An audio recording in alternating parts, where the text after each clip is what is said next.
Harut व Marut कौन थे, बाबुल का कुआं कहाँ है और हारूत व मारूत का जादू किस तरह का था।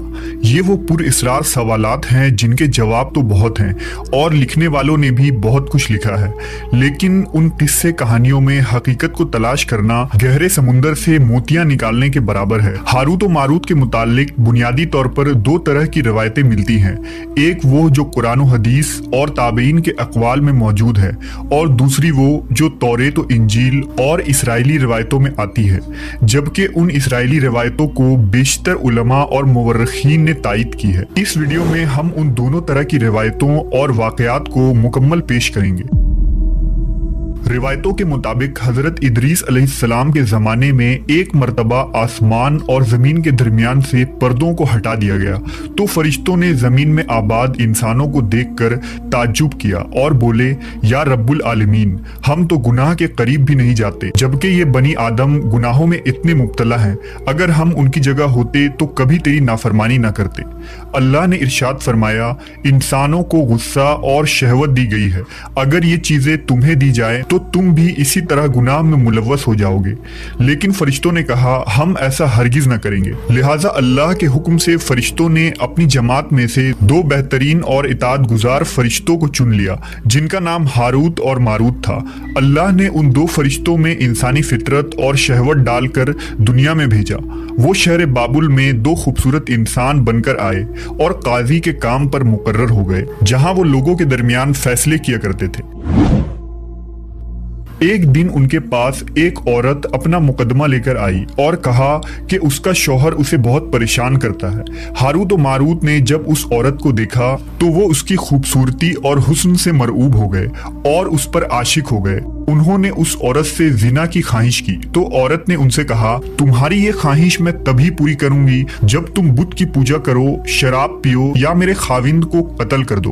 हारूत व मारूत ने शराब नोशी को छोटा गुनाह समझकर पी लिया और नशे की मस्ती में दो और कबीरा गुनाह कर बैठे। उस औरत ने उनसे आसमान पर चढ़ने का अमल भी सीख लिया, जिसके जरिया वो आसमान पर जाते थे। जब औरत इस अमल के जरिया आसमान पर गई तो अल्लाह के हुक्म से उसे सितारे की शक्ल में मस्ख कर दिया गया। चूंकि उस औरत का नाम जोहरा था, इसलिए वो सैयारा जोहरा कहलाया, जिसे आज वीनस कहते हैं। इस गुनाह की वजह से हारूत व मारूत खुद वो इसमें आजम भूल गए जिसे पढ़कर वो आसमान पर जाते थे और बतौर सजा उन्हें बाबुल के एक कुएं में उल्टा लटका दिया गया, जहां वो ता क़यामत यूं ही कैद रहेंगे। ये एक इसराइली रवायत है जिसे इमाम इब्न कसीर और फखरुद्दीन राजी जैसे मुफस्सरीन अफसाना और मन घड़त कहानी करार देकर सख्ती से रद्द कर देते हैं। वहीं इमाम सयूती जैसे उलमा इस रिवायत को मुस्तनद मानते हैं।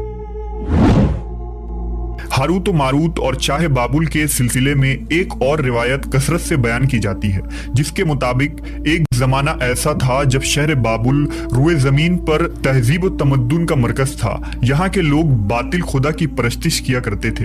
ये लोग अपनी किस्मत उनसे वाबस्ता समझते थे, इसलिए इल्म नजूम और इल्म फल्कियात में बड़े माहिर थे।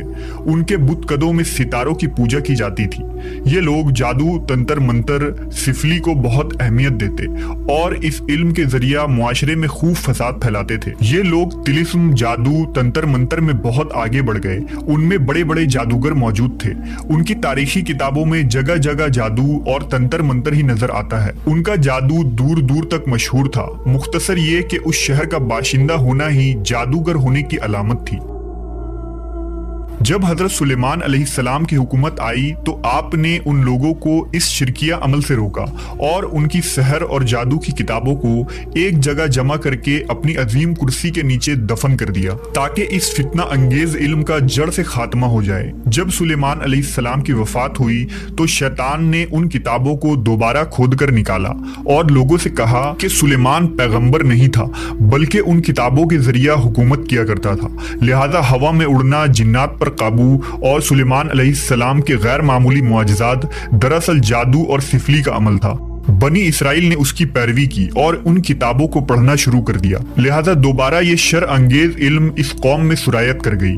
अल्लाह ने सुलेमान अलैहिस्सलाम पर लगाए गए इल्जाम और तुहमत की नफी करते हुए सूरह बकरा में फरमाया है, اور انہوں نے اس چیز کی پیروی کی جو شیطان سلیمان کی بادشاہت کے وقت پڑھتے تھے، اور سلیمان نے کفر نہیں کیا تھا لیکن شیطانوں نے ہی کفر کیا۔